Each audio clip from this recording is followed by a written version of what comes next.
पक्षी यहाँ आत्महत्या करने आते हैं। बड़ा विचित्र और रहस्यमय वातावरण था। जो कुछ यहाँ हो रहा था उसे देखकर उस युवक की आंखें फटी रह गईं। उसने देखा कि सैकड़ों की तादाद में पंछी उस रोशनी में आकर गिर रहे थे और गिर गिर कर मर रहे थे। जो अधमरे रहते या जिनके पंखों में थोड़ी फड़फड़ाहट बाकी रहती, उन्हें वे ग्रामवासी बांस के मट्ठों में मार गिराते। करीब 1 घंटे तक यही अजीबोगरीब नजारा चलता रहा।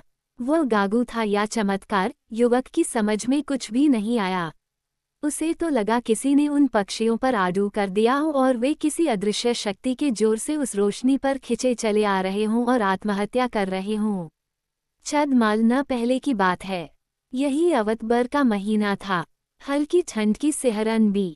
एक मैलानी युवक अमम अंचल में विचरण कर रहा था।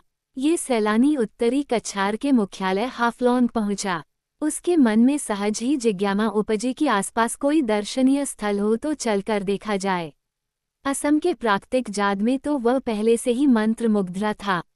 रेलवे स्टेशन में बाहर आकर उसने डिब्बी से सिगरेट निकालकर जलाई ही थी कि एक बड़ा आदमी उसके सामने आकर खड़ा हो गया। मैलानी युवक ने उसे एक नज़र गौर से देखा। वह बड़ा स्थानीय पहाड़ी कबीले का प्रला मालूम पड़ता था। युवक ने उत्तर पूर्व भारत के इस क्षेत्र के बारे में रोमांचकारी कथाएं पढ़ और मन रखी थी। इस कारण यहाँ के जनजीवन में उसकी गहरी दिलचस्पी थी। मैलानी युवक ने उसे खुश करने की गरज में सिगरेट की डिब्बी उसकी ओर चढ़ाई। बड़ा संकोच में पड़ गया। युवक ने खुद ही एक सिगरेट निकालकर उसे थमा दिया। बड़े ने सिगरेट मलगाकर गहरा कश लगाकर ढेर सारा धुआं उगला तो युवक ने हमकर पूछा, कहो बाचा, मजा आया? बड़ा हंस पड़ा और फिर बोला, असली मजा लेना हो तो आओ मेरे साथ। युवक अपना बैग उठाए सहर्ष उसके पीछे पीछे चल पड़ा। स्टेशन से बाहर एक किनारे बेंच पर बैठते हुए बड़े ने कहा, आओ बैठ जाओ। युवक उसके पास बैठ गया।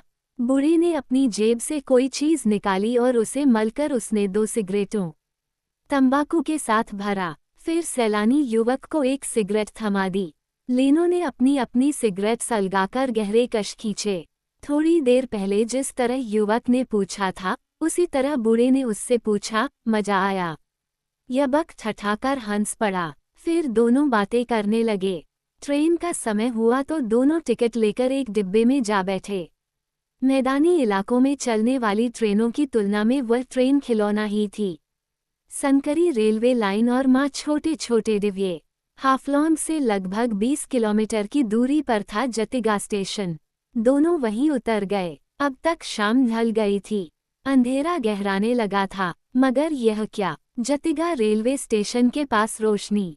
सैकड़ों की तादाद में लैंप जगमगा रहे थे। उनसे निकली हुई रोशनी दूर से आग की धीमी लपटों जैसी लग रही थी। आसपास लोगों की भीड़ जमा थी। बूढ़े के साथ चलता हुआ युवक वहां जा पहुंचा। बड़ा विचित्र और रहस्यमय वातावरण था। जो कुछ वहां हो रहा था उसे देखकर उस युवक की आंखें फटी रह गईं। उसने देखा कि सैकड़ों की तादाद में पंछी उस रोशनी में आकर गिर रहे थे और गिर गिर कर मर रहे थे। जो अधमरे रहते या जिनके पंखों में थोड़ी फड़फड़ाहट बाकी रहती, उन्हें वे ग्रामवासी बांस के लट्ठों से मार गिराते। करीब 1 घंटे तक यही अजीबोगरीब नजारा चलता रहा। वह जादू था या चमत्कार, युवक की समझ में कुछ भी नहीं आया। उसे तो लगा किसी ने उन पक्षियों पर जादू कर दिया हो और वे किसी अदृश्य शक्ति के जोर से उस रोशनी पर खिंचे चले आ रहे हों और आत्महत्या कर रहे हों। रात में गांव वाले उन पक्षियों को उठा ले गए और उन्हें आग में भूनकर खाया। बड़ा जतिगा का ही रहने वाला था। वह युवक को अपने घर ले गया। वहां उसकी खूब खातिरदारी हुई। युवक को भी पक्षियों का मांस खिलाया गया। सारा वाकया उसके लिए चमत्कार से कम नहीं था। उसे लगा कि यहाँ की हवा में ही जादू है, जो पक्षियों को भी अपने वश में कर लेता है।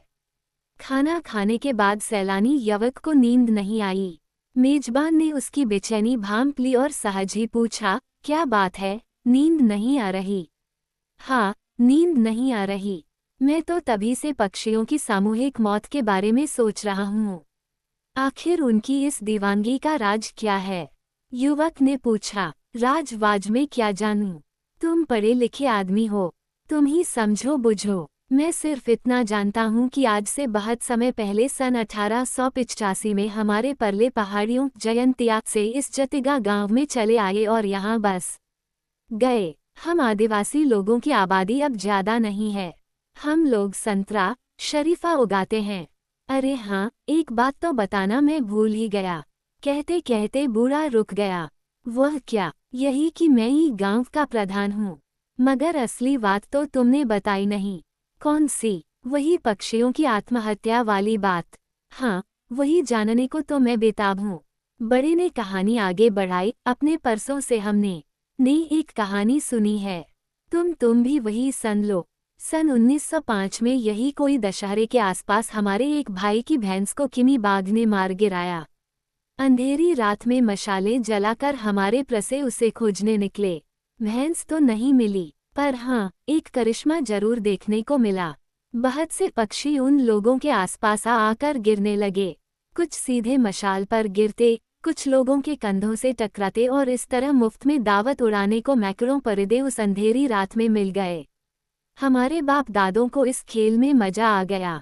वे अब गैस के बड़े बड़े हंडे तक जलाने लगे। जाने क्या बात थी कि रोशनी से खिंचकर सैकड़ों पक्षी आते और रोशनी पर अपनी जान कुर्बान करते। एक दीर्घ श्वास लीचकर बूढ़ा फिर बोला, तब से यही चल रहा है। एक वह दिन था और एक आज का दिन है, दशहरे के आसपास, और 1-2 महीने पहले से ये खेल रोज रात को हम खेलते हैं और फिर दावतें उड़ाते हैं। बस इतना कहने के बाद बड़ा लंबी तानकर सो गया। लेकिन सैलानी युवक को नींद नहीं आई। वह मारी रात सोचता ही रह गया कि आखिर इस जगह ऐसा क्या रहस्य है कि पक्षी परवाने बन जाते हैं। पता नहीं उस युवक को पक्षियों की आत्महत्या के रहस्य का पता चला या नहीं, पर पक्षी विद्यार्थियों ने इस विषय में क्या जानकारियां हासिल की हैं, इसके बारे में हम जान सकते हैं। पहली बात तो यह है कि पक्षियों की खुदकुशी का एक मौसम होता है और यह मौसम 15 अगस्त से 13 अक्टूबर के बीच 5 पल्लवाड़ों तक चलता है। दूसरी बात यह है कि लदक्षी की जगह तेजदा है, यानी जतिगा रेलवे स्टेशन और ग्राम स्वास्थ्य केंद्र के बीच का स्थल। इसी जगह पर हर साल तेज रोशनी में जाने किस मोहिनी शक्ति से खिंचकर चले आते हैं आसपास के पंछी। प्रसिद्ध पक्षी विज्ञानी P.G. ने अपनी पुस्तक वाइल्ड लाइफ ऑफ इंडिया में इस घटना के बारे में बड़े विस्तार से लिखा है। P.G. ने कई बार इस स्थान का निरीक्षण किया और पक्षियों के पंख इकट्ठे किए। फिर वे बॉम्बे नेचुरल हिस्ट्री सोसाइटी के दफ्तर में जाकर प्रसिद्ध पक्षी विशेषज्ञ डॉक्टर सालिम अली से मिले। डॉक्टर सालिम अली ने उन्हें बताया कि वे सभी स्थानीय पक्षी होते हैं। उनमें से कोई भी प्रवासी पक्षी नहीं होता। ये पक्षी रात्रिचर भी नहीं है। सभी दिवाचर और खाद्य पक्षी हैं।